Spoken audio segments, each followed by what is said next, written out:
Welcome to episode 1 of Stock Car Media's Inside the Garage with Liam and Ryan. The focus of this podcast is to bring you this week's biggest NASCAR news and give you our opinions on it. So with that being said, we're going to start off with the race results from the NASCAR Cup Series Buschy McBusch Race 400 from Kansas Speedway. You want to start us off, Liam? Yeah. So none other than Kyle Busch was our winner. Second place, we had Kevin Harvick. Brad Keselowski finished third. Fourth was Matt DiBenedetto. Chase Elliott came in fifth. Sixth place was Martin Truex Jr. Seventh place was Tyler Reddick. Eighth was Chris Buescher. Ninth went to William Byron. 10th was Austin Dillon. 11th was Daniel Suarez. 12th went to Denny Hamlin. 13th was Michael McDowell. 14th was Ross Chastain. 15th went to Kurt Busch. 16th place was Ryan Newman. 17th, Joey Logano. 18th place was Alex Bowman. 19th went to Kyle Larson. And 20th was Chase Briscoe. That's Cool. our top 20 finishers from the Buschy McBusch Race 400 at Kansas Speedway. What a funny name. Yeah, there's a lot of good names in here and a lot of underdogs, I should say. Right. Yeah, you see. I mean, even Chase Briscoe in 20th. I mean, it's a big team, but this year, not their best. Yeah. Kyle Busch, obviously, winning was pretty big, right? Yep. His first win since Texas last fall. Texas last fall, yes. And then you have Kevin Harvick here. That's a big win for him, too. Stewart-Haas as well, because they've had a really rough start to this year. Wouldn't you agree? Yes. Last fall was tough for them in the playoffs, and that's what they didn't make the championship for with Harvick. And this year, this is their best finish, second. Yes. Compared to his 2020 season where he won 9 races. It's pretty bad. It's rough, to put it nicely. But this is his best finish, and hopefully this can send him on the right direction. But it's good for Kevin Harvick and Stewart-Haas. They've had, it's just not been great for them. Matt DiBenedetto, another top 5 finish for him. It'll kind of help him possibly get a ride next year for. Right, he doesn't have a seat next year, or as far as we know. The Wood Brothers Racing 21 is going to Austin Cindric, who is in the Xfinity Series driving the 22 for Penske. But next year, Penske's going to bring him up, and he's going to go into the Wood Brothers 21. Obviously, they have a alliance there, so that's how they got him in there. But it's pretty good for Matt DiBenedetto. He needs that, really, because he's working for his job right now, because we know for a fact he's not going back to the 21. Where he goes, we don't know that yet, but he's got to go somewhere, otherwise he's going to be unemployed. And William Byron just pulled off his 9th top 10 of the season. That's crazy. That's William Byron's, I bet you, best first part of the season. Yeah, I probably. Yeah. Because I should say that's probably his most top 10s in one season. Yeah, I don't think I don't think he's really had a better start to the season in the NASCAR Cup Series yet. How long has he been here? I think his rookie year was in 2017. So yeah, that's 4 or 5 years. I'm bad at math, but that's pretty good for him. I heard that was the best consistency finishes for anybody at Hendrick Motorsports since the mid 2000s. I don't know the exact year, but yeah, it's mid 2000s. But that's really good for him. And then another name that's crazy good on here is Chris Buescher. He does not usually get 8th place finishes. No, he's usually more the 11th to 20th. Yeah, top 15 maybe. Top 20. He's racing for Roush Fenway Racing, and maybe 5-10 years ago they would have been a top tier team right there. But they have taken a step down in the past few years. Yeah, ever since Penske and now even Stewart-Haas, when they turned to Ford, Ford's been, I don't know if this is the right word, but a little overstrained, right? Yeah. Because there's so many Ford teams. It's almost it's a little bit of a stretch, but if you look at the Xfinity Series, there's 2 Fords in the Xfinity Series. Yeah. It's the same thing with what Chevy is in there, because if you look at the Chevys in the Xfinity Series, You have some really good Chevys, but then you have some really bad Chevys. You have teams that are Although just I think wrecking out. Toyota is also stretching itself in the truck series. Right. They have to move at the Cup at some time. Yeah. Where are they gonna put them? They have. I mean, in the past they've had all sorts of teams, but those are gone. Really, they have Joe Gibbs Racing and they have 2311, both of which really don't have any open positions right now. No. As obviously all the drivers have contracts that have been re-signed over the past few years. Kyle Busch is the next one up. Yeah, he's probably. I don't know if his career is gonna pop right back up because obviously he did win, but it's not been. 2020 was way worse for him, but this year is still not good for him. Another Kyle we need to talk about is Kyle Larson. You can't overlook him. He led 134 laps of the Buschy McBusch Race 400. He was the most dominant car of the night. He was hard charging, man. He really was he was leading a lot, and I think if it weren't for that final restart, he could have won that. Yeah, he could have been even if the winner. He wasn't in the lead. He wasn't even second on that final restart. But if he had not wrecked with Ryan Blaney, I think he would have been fine because. Ryan Blaney got a little loose there. Oh, he was pushing him really hard. I mean, it's hard not to get loose when you do that. Yeah. He just lost control of the car, and there's nothing you can do. Kansas tends to be not one of my favorite tracks because once you're in the lead for basically until something happens. I don't know if we really saw that today, though. Not yesterday. Or not today, yesterday. We didn't really see that. We saw a lot of lead change. There was some really competitive cars there. But we did see a little bit of that bubble we saw in 2020, the fall race. There was a bubble in 2020 where the cars just couldn't get close enough to each other. You saw Harvick battle Logano for 25, 30 laps. It was the most aggravating thing ever. I walked away from the TV. I couldn't watch it anymore. It was so stupid. And you started to see that with Denny Hamlin and Kyle Larson. But then, of course, Denny Hamlin drove into the wall, and that's how he wound up. He wound up finishing 12th. He finished 12th. That's not really up to his standards. And I don't think that would have happened if he didn't hit the wall and then he cut a tire. He was focusing too much on Kyle Larson behind him. So, like I said, Kyle Larson. Can't drive from your rear view mirror unless you're going backwards. Exactly. Kyle Larson, he was up there to win last night until that final restart he hit the wall. So, it was a good race for him. Yes. Any other names you're looking at? I'm looking at another top 10 for Tyler Reddick. That is good. This is 2 weeks in a row. Right. And he's had a few already this season. I want to say this is his fourth or fifth, almost. And you could compare Larson and Tyler Reddick to each other. Obviously, they're in different level of equipment. Yep. But they do both run the top, especially at these mile-and-a-half tracks. Yes. They want that grip both, up there. Yeah. You saw Reddick, even at Homestead, Miami, where he finished second, he was running that high lane, and William Byron was running that low lane. And Tyler Reddick was running Byron down towards the end there. Yeah, I think that high lane works really, really good when they need it, but it can turn out to be Achilles' heel. If you're only running at the top, like we saw, that's what happened to Larson. I don't think that would have happened to Larson if he went in the bottom because nobody wanted to push him on the top. It is just coincidence, but it's kind of rough when you have to go towards the when you always want to go towards the top, usually something happens because you got to diversify things. But some of the great paint schemes we saw at this race, well, I don't know about great, but there was Kyle Busch's some interesting ones. M&M mix paint scheme. I don't know. All the M&M, or it's just all the Mars candies leftovers at the factories that they really, really need to get rid of. So they just threw it all together in one container. And then they stuck the paint scheme on Kyle's car. Yep. I don't know. It wasn't a bad paint scheme. It wasn't bad, but it was very interesting. It looked like his normal paint scheme. You can see it over there. Yep. It's kind of his normal paint scheme, but just like stripes on it, and then I don't know. It wasn't really all that great, but he obviously took it to victory lane, so that's pretty cool. Yeah. He needed that win. This has been a rough week for him. Obviously, his wife had a miscarriage again, so it's been good for the family that he won this weekend twice actually because he won the truck race as well. But it was good for Kyle Busch. Mm-hmm.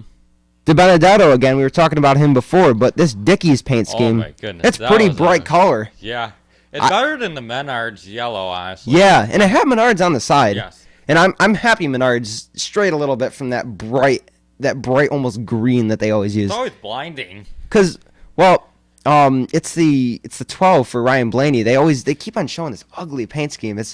They have Pennzoil on the front, right? Yep, Pennzoil on the hood, and then they got the Menards on the side. And they can't agree on what yellow each company wants. I'm glad that Dickies and Menards could agree with something. Could choose what color they wanted, because that would have been awful to. I like that golden color. Yeah. I don't know if I like it as much as Ryan Blaney's Dickies scheme from 2018, 2019. It was like blue and yellow, so that was pretty cool. As Dr. Pepper came back to NASCAR for the first time in quite a few years. I like that. That's a good one for Bubba Wallace. New Dr. Pepper Zero Sugar scheme was really fast looking, actually. Yeah, I didn't hate that one. Really fast at all, but it's got to be. You can't overgloss that. He did hit the wall. Yeah. It's kind of a Bubba Wallace thing. Yep. I'm not a Bubba Wallace hater, but he's not had the best luck. But this paint scheme looks really good on the 23 car compared to his other ones. DoorDash was okay. What else they had? They had McDonald's. McDonald's looked pretty cool. Yeah, it looked like the French fry. The roof had the French fries on the top. So they, I didn't notice that. I forgot who pointed it out. It might have been you who pointed it out to me. Yeah, it was probably me. But that was a pretty cool paint scheme. But I think this Dr. Pepper Zero Sugar scheme takes it all. And now going to even weirder scheme. Oh no! Wait. Odd scheme. Oh. This I wanted to mention that they're running this for the throwback race. I believe they're running Dr. Pepper sponsorship. So obviously Dr. Pepper has a history in NASCAR. They were running with Alex Bowman on the 23 for BK Racing, and there are a few other drivers in the mid 2000s, early 2000s. I can't remember them all by name, but I saw a few of the paint schemes on social media this week, so I wonder what they're going to do. Yeah, it would be very interesting. It's up in the air. Now for this odd scheme for Eric Jones. Yeah. I don't know. The lonely entrepreneur. I love the 43 getting sponsorship. Yes. They need it. It's been years here that we've been seeing the 43, and people have been speculating that they don't have sponsorship. And Eric Jones, as good of a driver as he is, he doesn't help with that. He does not have a lot of sponsorship to his name. He's not very attractive, so I don't think that helps. No, see. It's a cool idea. So the Lonely Entrepreneur is a entrepreneurial, almost like a website. They have a community of entrepreneurs. They can talk to each other and teach each other things. And so the initiative of this was to get black individuals, African Americans, to get into entrepreneurship and all that kind of stuff because they're not into it. It's just statistically, African American individuals aren't many entrepreneurs. So they have they've set aside 100,000 African Americans who will be able to get free services from them to expand their learning on entrepreneurial topics and grow their businesses. But the paint scheme, on the other hand, is just rough. Yeah, it's kind of blah. Yeah, I don't know what they did with it. I don't like the back. The hood is okay. The hood's color black. Scheme, honestly, they should have went with a single tone color and then just added whatever little detailing to it. Yeah, I don't know. Some little accents. I would like that. There's way too many of multiple colors on there because I think the base is like orange, correct? Yeah, I think and so. Then, it almost looks like they butchered the Armor All car from Daytona. Oh, I like that car a lot. But I would agree. They did something to it. I could have lived with it if they didn't put the black and the blue on there. They should chose black or blue. There's a navy blue and a black. They're so close together that you notice something's wrong, but you can't tell what it is. And it's hard on the eyes. I liked it better on track than I did from the renderings, but man, I was right in that one. I love that they're getting the sponsorship money, and I believe this lasts for 2 years and multiple races, this sponsorship. So hopefully, as long as the Lonely Entrepreneur pulls through, they're going to get their money's worth out of this. But I want to move on to why NASCAR kind of ticked me off a little bit with throwing a caution 15 laps later for Tyler Reddick's loose wheel. Yeah, I understand that they had to throw the caution, but they waited so long that it wasn't even relevant, and it messed up the wrong people. It messed up a lot of people because Chris Buescher was waiting for a yellow flag to come to pits. He was leading. Right. I think a few other drivers were. Ricky Stenhouse, I believe, was one of those. And Kevin Harvick had not pitted as well. Yeah, it really hurt a few drivers. Those ones that were out there leading, traditionally and historically. Yep, Daniel Suarez was waiting for a good while, and then so he was really trying, but then he just had to come in. Historically, they throw cautions for this, and I have no problem with the fact that they threw a caution for there being a tire on the infield. It wasn't really in the way of anybody, but if somebody wrecked on pit road, probably wouldn't have been great.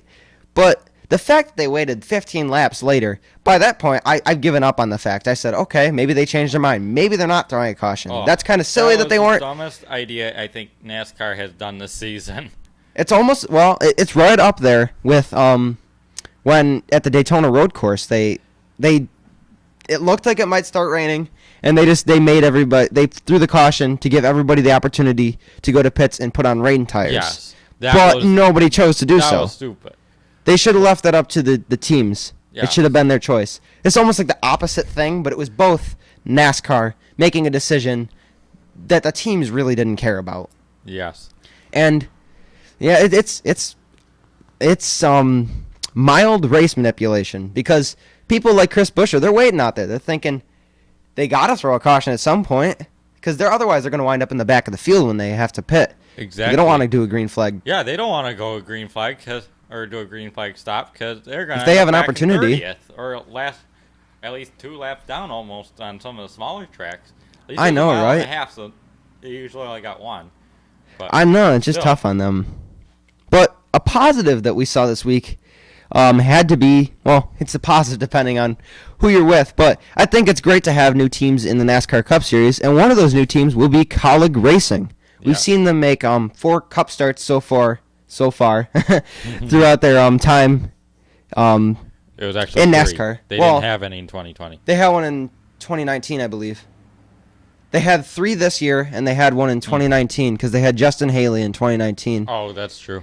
And then they've had 3 this year. They had it with Kaz Grala at Daytona, and he was running really good until his car started on fire, and he tried to drive that thing out, but it only went bigger into flames, and they had to give up. And they still finished decent. I mean, it wasn't the best. I think it was mid-20s. Under 20th. Okay. So it wasn't awful. Obviously, those super speedways you can wreck out, and exactly. And if you wreck the latest, then you're fine. Then when Kaz Grala came back for Talladega, he came in with a 6th place finish. I know, he did better than some of the regular cars there. So Kaulig's really cooking something up here. Yeah. Although they have a technical alliance in the Xfinity Series with RCR, which Richard Childress Racing let him drive for the Austin Dillon number 3 for the Daytona road course in 2020 because he was out due to COVID protocols.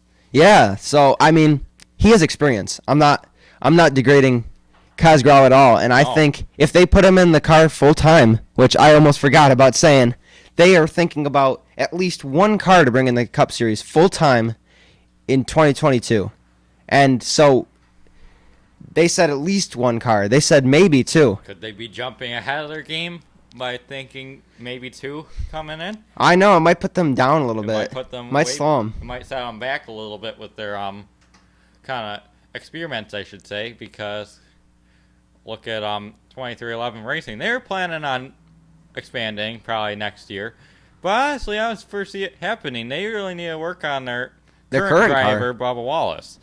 Yeah, you don't want to stretch yourself too thin. Obviously, they want 2, 3, 4 car team, but I think they might have to delay that. They haven't said specific dates, but they're building their race team, or their race complex there, and they have room for 4 cars, so they're heading there sometime soon.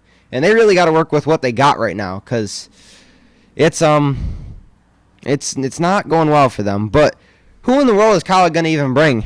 Because they have so many drivers with them. Kaz Grala, AJ Allmendinger, who's a weathered veteran in the NASCAR Cup Series. I mean, veteran. It gets close to a stretch. The best luck, but yeah, I mean, AJ Allmendinger, he's not had the greatest opportunities, but he would be one with experience. But I wouldn't put down Kaz Grala, because Kaz Grala has had these great finishes with them. He's had 2 top 10s in his first 3 starts.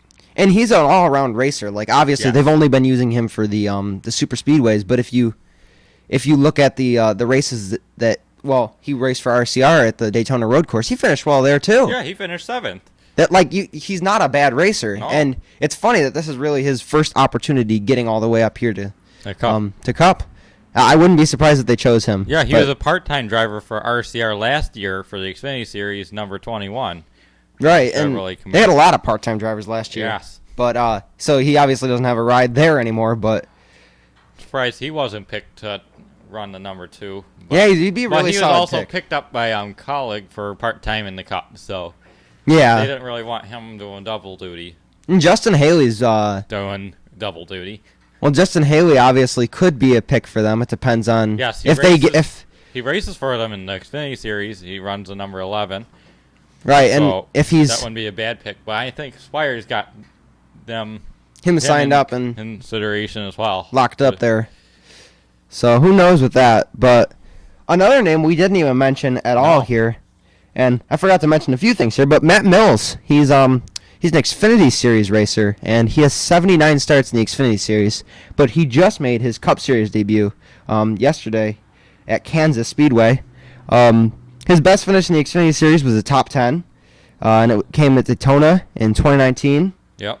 So, but he finished 38. But he's got equipment from BJ McLeod Motorsports. I mean, they're racing, or I don't really know. I'm not putting down BJ McLeod, but obviously they're not the best team. I think they're not going to have the best equipment. Yeah, they got a technical alliance with Stuart Haas. Both ways. Well, that's Live Fest. That's Live Fest, yes. But who knows? Who knows if they were able to get? So. Yeah. He could have gotten something, but Right. not bad for your start. Because honestly, he didn't DNF. The only two people to DNF were Ryan Preece and Ricky Stenhouse Jr., who unfortunately got knocked out by Bell. I think Bell was DNF'd as well. Yeah, I think he did DNF, but so I don't know. It seems rough. It was rough for them because Bell he got loose there. He lost control of his car, and the only two cars he hit were the JDG Doherty racing cars. How do you manage to hit both of the same team? Obviously, Ricky Stenhouse Jr. had a little bit of a head start on that DNF because he spun out and hit Austin Cindric in the number 33, who was also making a Cup Series start yesterday. But he had some pretty decent damage on his car. But really what sent him under, the last nail in the coffin, was Christopher Bell just spiraling out of control and hitting him. And he only really nicked the side of Ryan Preece. Yeah. That car wasn't horribly damaged, but the rear end was all flapped open. And on the broadcast, the Fox broadcast, they were saying that they turned it into an El Camino or a pickup truck because it had a gigantic spoiler. I saw that on the internet. Yeah. It was the funniest looking thing ever. They tried to get that thing out there and get it to up to speed, but due to probably he was over his time limit, I'm sure. Yeah, I think they probably my only other guess was that they couldn't get him speed. I don't even think he went to pits, but I don't know. Yeah, I don't know. You'd have to probably go to pits to get that. And all of a sudden he just disappeared. Then he DNF'd. Yep. So we're gonna cover briefly on a few neat looking paint schemes. Neat looking's a good year or good word. I almost said good year. That's a good thing though. Yep. It is actually It's sponsored racing. by Goodyear. Is the Goodyear 400 Darlington Throwback Race. It will be next weekend, which is also Mother's Day. Mother's Day throwback weekend race. That's pretty loaded race right there. But there's an interesting scheme we really must talk about. Yeah, I can't pass this up this week. No. Ricky Stenhouse Jr. They gave him a throwback, and that's a stretch, paint scheme. It's supposed to be a throwback to Ricky Craven's Tide car. Ricky Craven's 2002 Tide car was white, not blue. And it faded to yellow and orange. Not blue. Their exact words were a mix of, well, maybe it's not exact words anymore because I'm messing up here, but a mix of the past and the present pretty much is what I'm quoting them roughly there, but I don't know if it's the sponsorship is the only thing that really gets them anywhere near Ricky Craven. Yes. Because it's just tied on the rear quarter panels. It's what? What? What is it on the front hood? Oh, it's Kroger. Kroger, yeah. Yikes. It's just it's not the most appealing throwback paint scheme, and I would really say it just looks like a regular paint scheme. It looks like one he runs from week to week. If they wanted to call it a throwback, I would have called it, or I would have changed it just a little bit so it would look like the Jeff Burton Ray Besto's scheme from back in like the late 90s, or early 90s, I should say. Yeah, no, I don't know, man. It's just, they really should have just called it what it was. And I believe Wood Brothers Racing is not doing a throwback scheme, at least in the spring here. I heard they said that they might be bringing one in the fall or late summer to somewhere. They haven't specified, but they're not bringing it to Darlington because they don't have the sponsorship. They don't have anybody on their side to actually do a throwback. Really? Well, their sponsorship is just not going to bring it for them. So I think that's what JDG Doherty should have been doing. Yeah. They should have just been honest that they can't get a good throwback scheme. It looks like they made a regular scheme and said, yep. It looks like they cut two cars in half, and then just did a nice little fade job in between. Yeah, it's just I couldn't ignore that. That's just it's very interesting. I did like the William Byron Valvoline Neil Bonnet 1970 or 1987 throwback. Yeah, that's a really cool car. That looks fast. It aged well, the paint scheme. It was originally driven, I do believe, on a Pontiac or a Buick. But it looks really good on William Byron's Camaro. Yeah, it's like you don't even notice really the differences between the cars because those, I don't know, it's the paint scheme really hasn't changed that much throughout the years. You look at Alex Bowman's Valvoline paint schemes from the past few years. I don't know if anybody else ran one, but they didn't really change that much. And the only thing you can really see that is a major change on this paint scheme is the number. They changed the number to look like Neil Bonnet's number, but it doesn't make this paint scheme bad. It's not like Stenhouse's throwback. Well, there's a few other throwbacks, like even the last year's Junior Johnson throwback aged well. The 1950s style. It fits on the car just perfect. Ran the number 3 for 50 starts. He had multiple wins in that car as well. So, but I think this one looks the most modern. Like the paint scheme from back in '87 really wasn't that different from the one today. No. So it just looks really good on there, and that came with the news that Kyle Larson and William Byron are going to be sponsored by Valvoline. I think it's for a total of 6 races. Yes. They're dividing it. I think Byron has 2, and then the 4 go to Kyle Larson. That's really good for Kyle Larson because he needs a sponsorship, right? He needs sponsorship. Because most of the other sponsorship he's had has really just been aided by Rick Hendrick himself. I mean, this kind of is because Valvoline has a great relationship with Hendrick, but we had Nations Guard, we had obviously HendrickCars.com, Freightliner. What was the other one? There was something else. Freightliner is really not too much associated with Hendrick. No. But Cincinnati, I forget. So they create tools, though, I believe. Yeah, they do something like that. I don't. Did they run that scheme yet? I don't think they did. So we're still waiting on that one. But most of these have had something to do with Rick Hendrick, and even the Valvoline was. But it's a good thing he's getting more sponsorship as the season goes on. Yeah, I'd like to see something bigger. Right. But we'll see. You can't do that much in your first year back after what happened to him. Yep. We won't mention it, but we'll move on to Michael, and that's Gatorade throwback to Darrell Waltrip, 1976 to 80 Dyard Racing Chevrolet. Yeah, that's a beautiful car. Slick. Man, I love that car. They really did it. They did it right. All out. They should just put Ally on the side because they did it right. That's Ally's slogan, do it right. Yep. But it's just a joke. They got Gatorade in for that car, and I believe they did that last year for Oreos, right? Yes. So it's amazing what they've been able to do for their throwback schemes. I love that car. It looks the same. JR Motorsports has always had the best Xfinity throwbacks. Yeah, exactly. Obviously Dale Jr. has a commitment to the sport. He's in one of the biggest racing families of all time in NASCAR. So you can't really gloss over it and pretend history doesn't matter to Dale Earnhardt Jr. He does a really great job, and you look at that paint scheme, like we were saying with the William Byron one, it fits on that car perfectly. Like there's nothing wrong with that paint scheme. Right. they didn't do it wrong. It looks like the old paint scheme, but it's on a new Camaro.